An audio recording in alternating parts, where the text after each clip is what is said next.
My mic arm twanged for unknown reasons. Great. Yeah, so if it punches me in the face unexpectedly, we might get some fun audio out of that.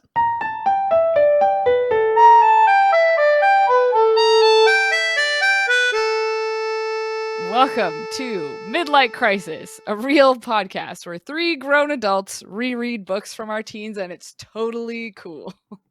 I'm Sophie, and I am the proud owner, of probably up to like 3 or 4 Twilight fan fiction from 2008. And my young adult novel name this week is A Difficulty of Diamond and Housing. It's so good. So good. I'm Sam, formerly known as Friday from the hit YouTube channel from 2009 known as Breaking Twilight. And my YA title of today is The Dragon of Shadows and Assassins. See, that one's way more badass than yours was, Sophie. The fact that it's plural assassins is just so good. I mean, who doesn't want a horde of dragon assassins? Not me. Never mind. I take it back. That sounds horrifying. Moving on. I'm Hannah, and I still pay far too much attention whenever I see a silver Volvo on the road. And my YA book title of the week is The Throne of Roses and Red Brick Barns. Do you think it's made of red brick barns or the roses or the throne?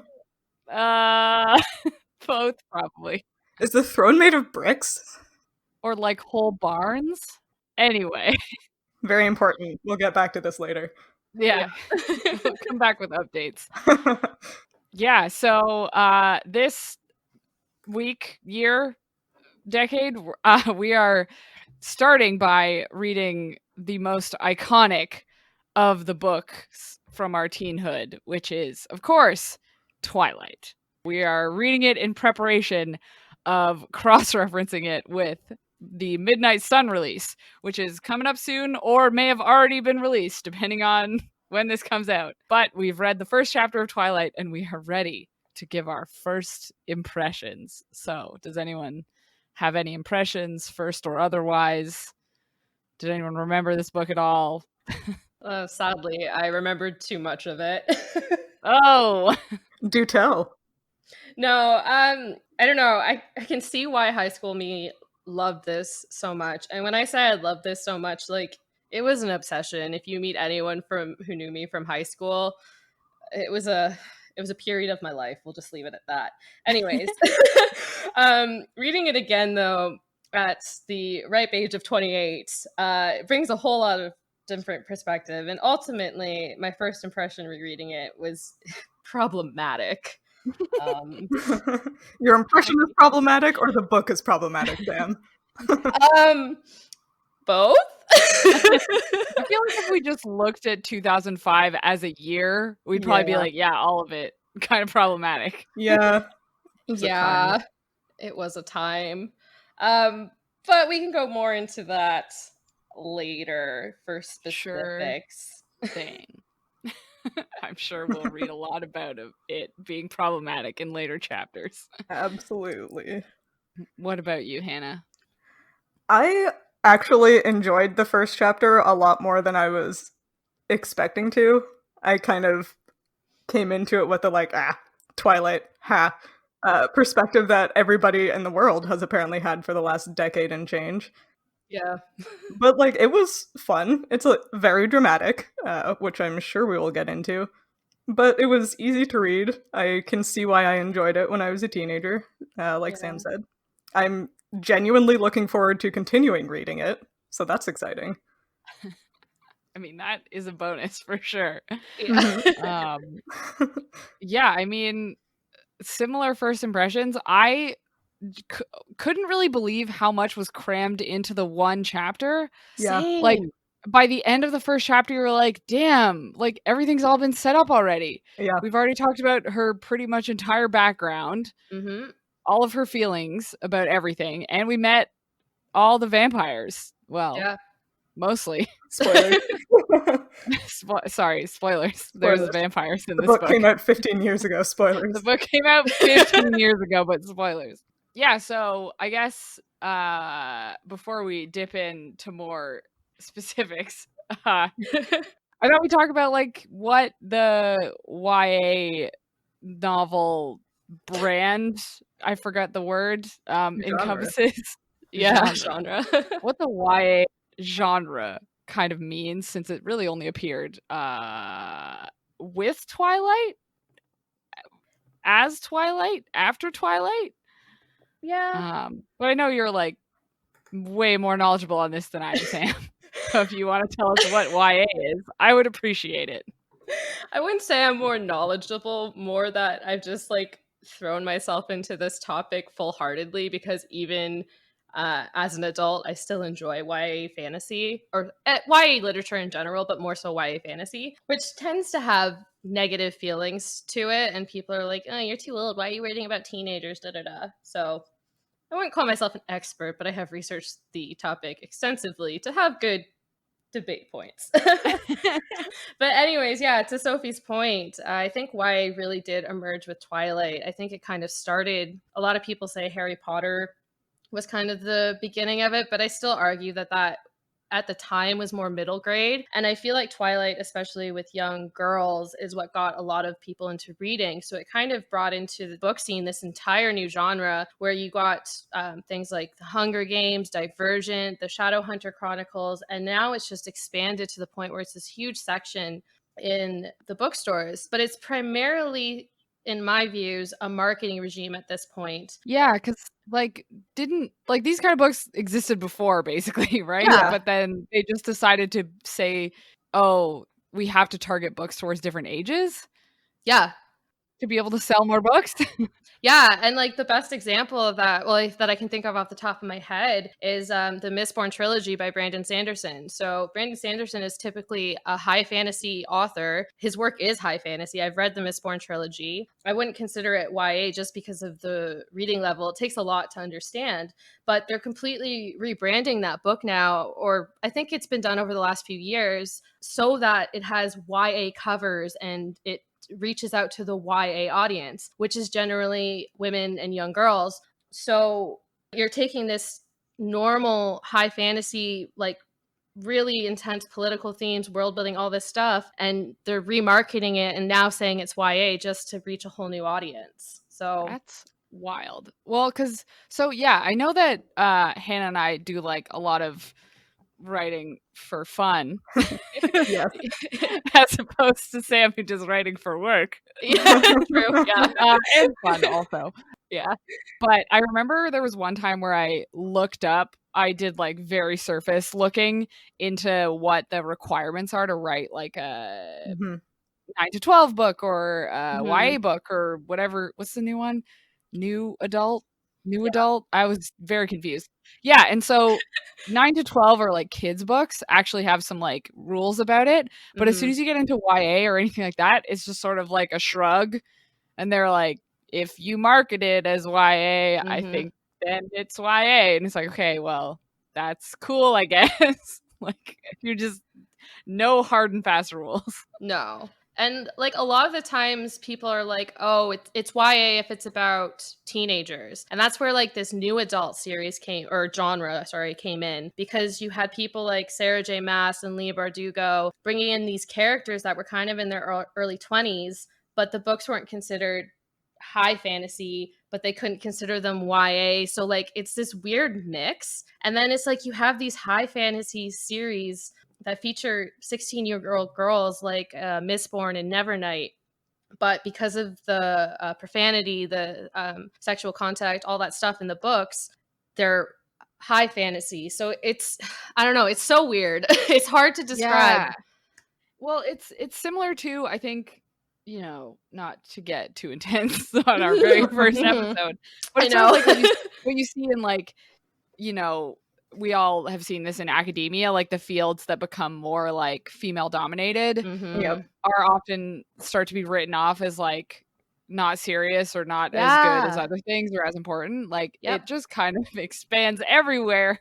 And I feel like that's because that's how, you know, romance has always been treated. Mm-hmm. And YA and new adult have just kind of been roped into that.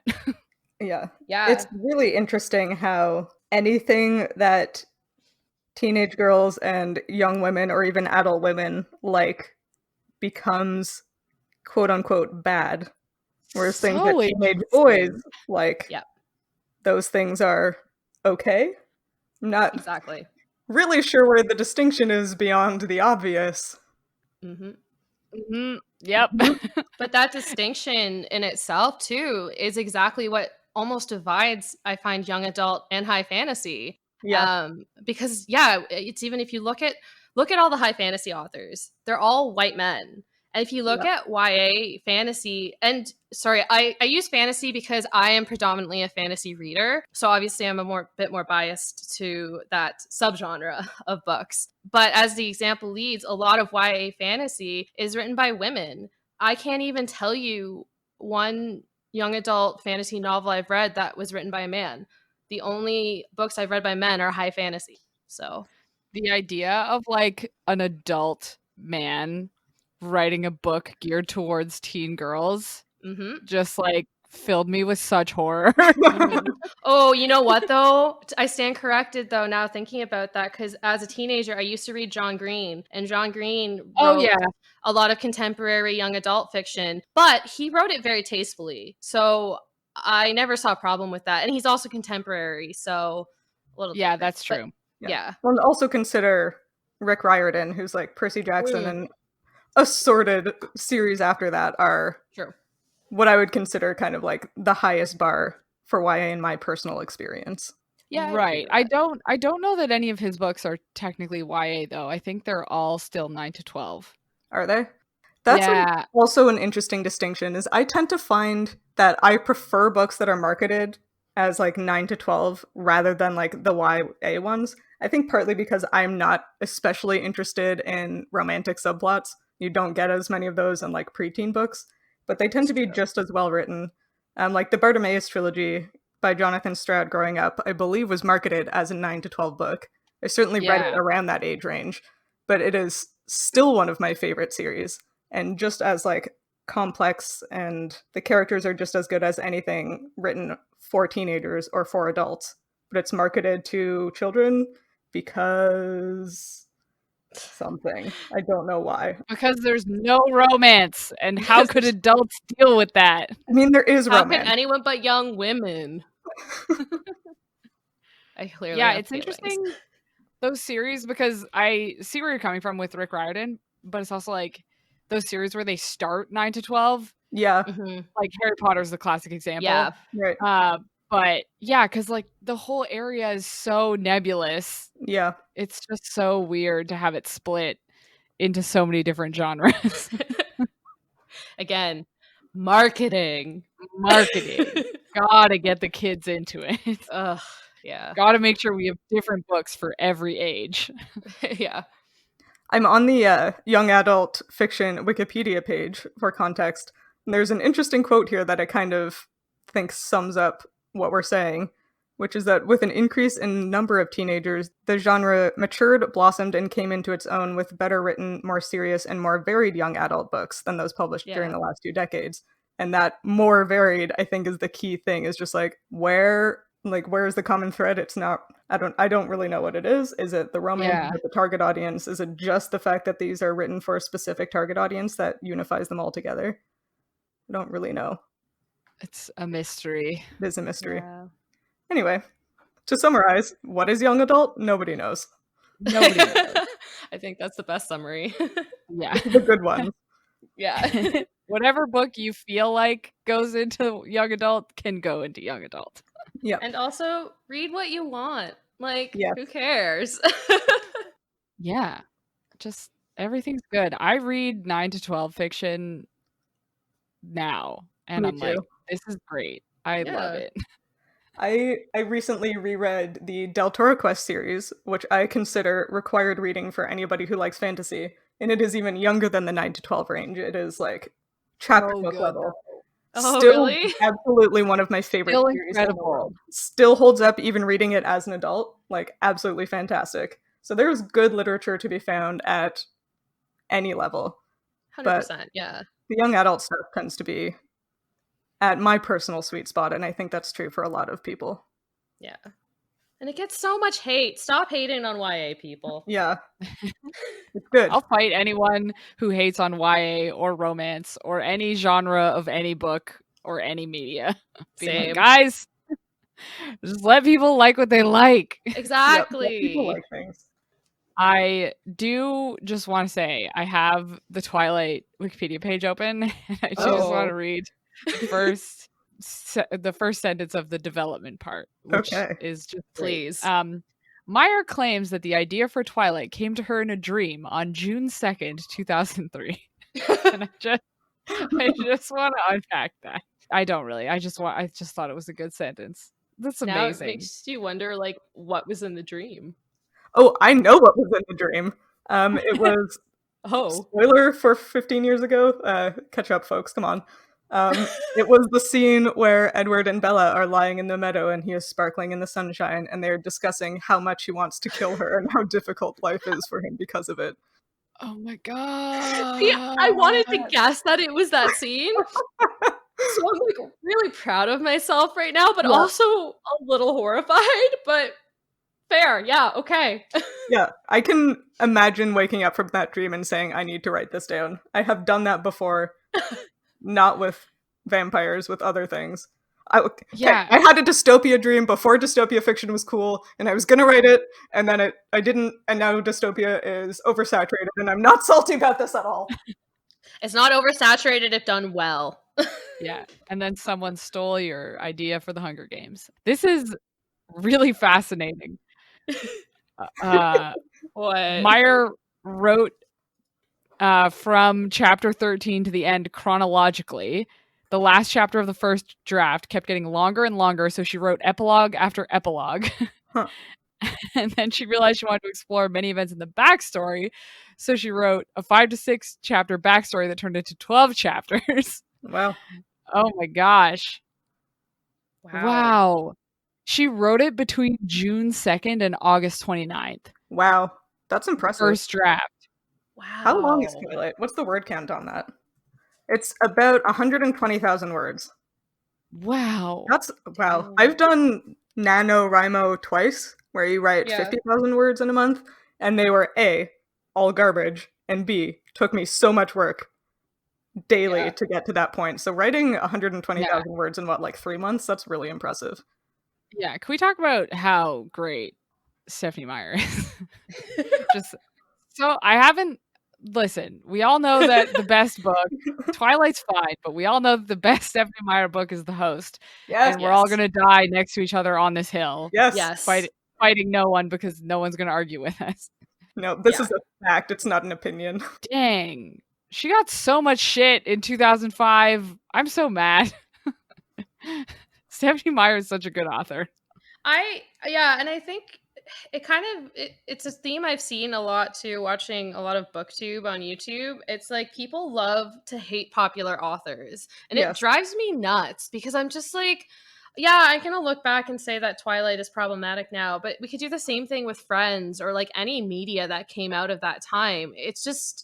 It was problematic, and things are getting better now. But at the same time, it's almost become popular to hate people like Stephenie Meyer, and your modern day example is Sarah J. Maas. It's like we love to hate these popular authors, and a lot of them are women who made a name for themselves. And it's like, we can dissect these things or whatever, but it doesn't mean that she's trash. Like, I still respect the woman a lot. I just don't like Twilight as much as I did at 15 and 16.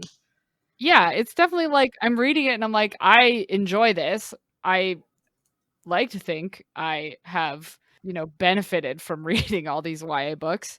And I probably wouldn't pick it up and be like, I definitely want to read this as a new book now that I'm 28.